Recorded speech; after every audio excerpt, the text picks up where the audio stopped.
Assalamualaikum warahmatullahi wabarakatuh. Alhamdulillahirabbil alamin. Wassalatu wassalamu asrofil anbiya'i wal mursalin wa ala alihi washabihi ajmain, amma ba'du.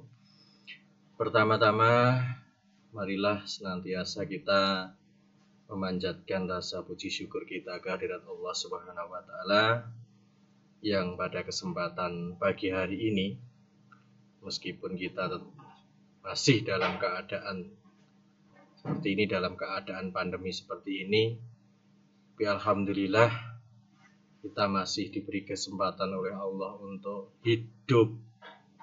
Kita masih diberi kesempatan oleh Allah untuk menikmati udara segar di pagi hari ini. Masya Allah, itu semuanya atas campur tangan Allah untuk kita. Maka dari itu hendaknya kita bisa mensyukuri apa yang diberikan oleh Allah ini dengan sebaik-baiknya. Ya, salah satunya adalah dengan kalian bisa menggunakan waktu yang ada ini dengan sebaik-baiknya, dengan tidak bermaksiat kepada Allah Subhanahu wa taala. Ya. Nah, pada kesempatan pagi hari ini mudah-mudahan apa yang akan kita lakukan ini insya Allah tidak sedang bermaksiat kepada Allah. Ya, kita membicarakan hal-hal yang sekiranya bisa membantu kalian di dalam menapaki kehidupan di dunia ini. Ya, bagaimana kalian nanti bisa bersaing dengan orang-orang di luar sana, bersaing tentunya dalam hal kebaikan. Maka dari itu mudah-mudahan pertemuan kita ini adalah pertemuan yang diridhai oleh Allah Subhanahu wa taala, pertemuan yang tidak mendatangkan murka dari Allah Subhanahu wa taala. Baik, pada kesempatan pagi hari ini anak-anakku kelas 11A dan 11B, pada pertemuan yang lalu kita sudah berbicara tentang pengertian proposal. Pak Eko sampaikan kemarin beberapa pengertian dari beberapa ahli, ya. Mulai dari Pak Eko ambilkan pengertian dari kamus, Pak Eko ambilkan pengertian dari Goris Keraf, ya, dan lain sebagainya. Kemudian juga Pak Eko sudah menyampaikan tentang ciri-ciri atau karakteristik dari sebuah proposal. Kemudian setelah itu Pak Eko sudah membicarakan tentang bagaimana kita bisa melengkapi proposal dengan memperhatikan aspek-aspek yang ada. Mulai dari memperhatikan aspek susunan, aspek kelengkapan, aspek kepentingan, aspek kesesuaian, dan aspek kejelasan. Ya, itu sudah Pak Eko sampaikan. Nah, pada kesempatan ini kita akan membicarakan tentang bagian yang selanjutnya, yaitu kalau kalian sudah membuka buku, silahkan dibuka buku kalian halaman 163. Ya. Kita akan langsung membicarakan tentang struktur proposal. Mengenai isi proposal, analisis isi proposal kita bicarakan nanti. Kita mulai untuk membicarakan tentang struktur proposal terlebih dahulu. Di dalam buku kalian, di halaman 163, ketika kita membicarakan tentang struktur proposal, maka nanti kita akan membicarakan, memperinci bagian-bagian yang ada di dalam proposal dari poin pertama sampai poin ke-10. Akan tetapi pada kesempatan hari ini nanti kita tidak akan bisa menyelesaikan semua, paling kita bisa membicarakan sampai pada poin yang ke-5. Ya. Baik, kita mulai untuk membicarakan tentang struktur proposal. Silahkan kalian sambil membaca apa yang ada di dalam buku kalian, sambil mendengarkan apa yang Pak Eko sampaikan secara lisan ini. Berdasarkan struktur ataupun susunannya, struktur, susunan, bagian itu sebenarnya sama, ya. Bahwasanya proposal itu dibentuk oleh dua bagian besar atau dua bagian utama. Jadi struktur atau susunan proposal itu terbentuk dari dua bagian secara umum seperti itu. Apa bagian itu? Yang pertama adalah mengenai pengenalan masalah atau kegiatan, yang di dalamnya meliputi latar belakang, masalah atau tujuan, ruang lingkup, manfaat, dan kerangka teori yang mendasari adanya masalah atau kegiatan tersebut. Itu bagian yang pertama, yaitu mengenai pengenalan masalah atau pengenalan kegiatan. Yang di dalamnya meliputi apa yang sudah Pak Eko sampaikan tadi ya. Teori-teori yang terkait dengan latar belakang masalah, tujuan, ruang lingkup, manfaat, dan lain sebagainya. Kemudian bagian besar yang kedua yaitu prosedur atau langkah-langkah penyelesaian masalah atau kegiatan, atau yang sering disebut dengan metode penelitian di sini. Jadi kegiatan hal-hal yang termasuk ke dalam bagian prosedur atau langkah-langkah penyelesaian ini diantaranya ada pelaksana kegiatan. Dalam hal ini lazimnya kalian sebut dengan susunan kepanitiaan atau pelaksana kegiatan. Kemudian instrumen yang dibutuhkan, lamanya waktu, tempat pelaksanaan, serta anggaran ataupun pembiayaan. Jadi dua bagian besar tadi kalau kita simpulkan, yang pertama ini masih terkait dengan teori-teori yang terkait dengan kegiatan yang akan kita lakukan. Sedangkan bagian yang kedua, prosedur atau langkah penyelesaian masalah ini adalah teknis. Apa yang akan kita lakukan di dalam ajuan proposal itu tadi. Ya, jadi itu ada dua bagian besar dari sebuah proposal, yaitu pengenalan masalah dan prosedur atau langkah penyelesaian masalah.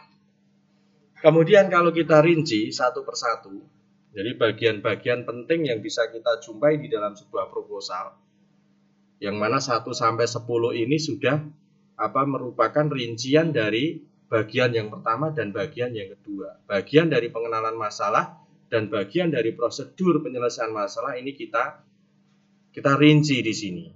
Apa saja toh yang ada di dalam latar belakang masalah, apa saja yang ada di dalam masalah dan tujuan dan lain sebagainya. Nah, seperti itu.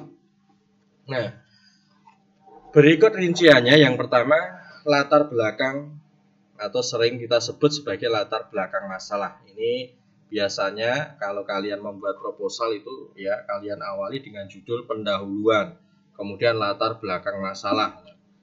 Intinya latar belakang masalah itu selalu ditempatkan pada bagian awal sebuah proposal. Ya.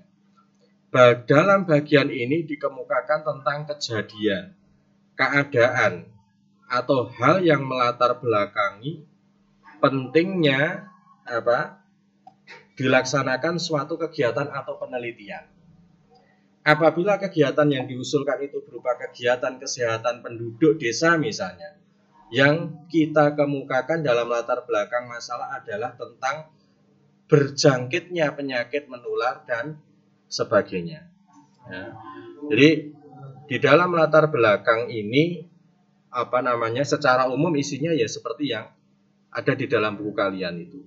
Tetapi kalian bisa menambahkan latar belakang masalah itu intinya mengapa kita harus melakukan kegiatan itu, kita harus munculkan di situ.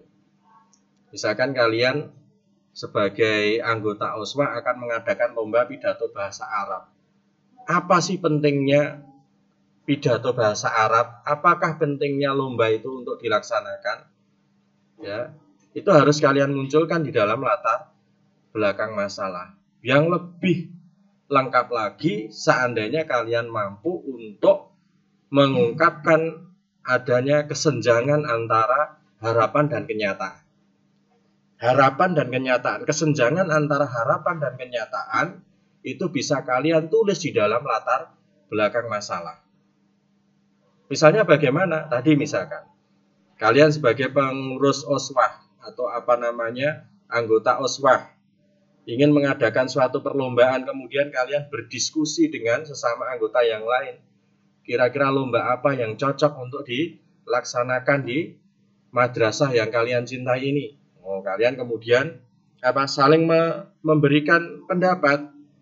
Kalian melihat misalkan penggunaan bahasa Arab di madrasah kita ini yang masih kurang, atau siswa-siswanya atau santri-santrinya kurang aktif di dalam berbicara dengan bahasa Arab dan lain sebagainya. Berawal dari hal itu semua, kenyataannya seperti itu toh. Itu kenyataan. Harapannya apa? Harapannya ke depan di madrasah yang kita cintai ini apa? Penggunaan bahasa Arab itu sudah menjadi bahasa sehari-hari. Nah, kesenjangan antara harapan dan kenyataan itu kalian munculkan. Kalau memang seandainya bahasa Arab ini sudah digunakan dalam komunikasi sehari-hari, kalaupun itu dijadikan perlombaan, kok rasanya ya kurang pas. Makanya kalian mencari yang sekiranya itu bermanfaat seperti itu.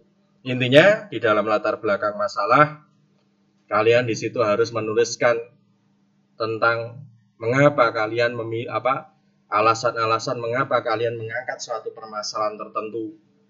Dan juga kalian harus bisa menyampaikan atau menuliskan kesenjangan antara kenyataan dan harapan atau harapan dan kenyataan. Itu yang harus kalian tulis di dalam latar belakang masalah. Kemudian yang kedua, masih terkait dengan bagian proposal. Yang kedua adalah masalah dan tujuan. Secara terperinci dan spesifik kita perlu menyebutkan masalah dan tujuan-tujuan kegiatan. Masalah, kita tahu, misalkan di situ disebutkan masalahnya masih kurangnya kecintaan santri-santri di Madrasah Aliyah Al-Quwa Sukoharjo di dalam menggunakan bahasa Arab. Nah, seperti itu adalah suatu masalah. Tujuannya apa? Tujuannya bla bla bla bla. Kalian munculkan sendiri. Rumuskanlah tujuan-tujuan itu dengan rasional. Apa itu rasional? Silahkan kalian nanti membuka buku rasional, logis, ya bisa diterima dengan akal yang sehat. Itu rasional secara umum seperti itu. Jadi merumuskan tujuan-tujuan itu harus dengan rasional dan juga persuasif. Persuasif itu apa? Ada usaha untuk mengajak seseorang melakukan kegiatan, melakukan apa yang kita inginkan. Itu persuasif.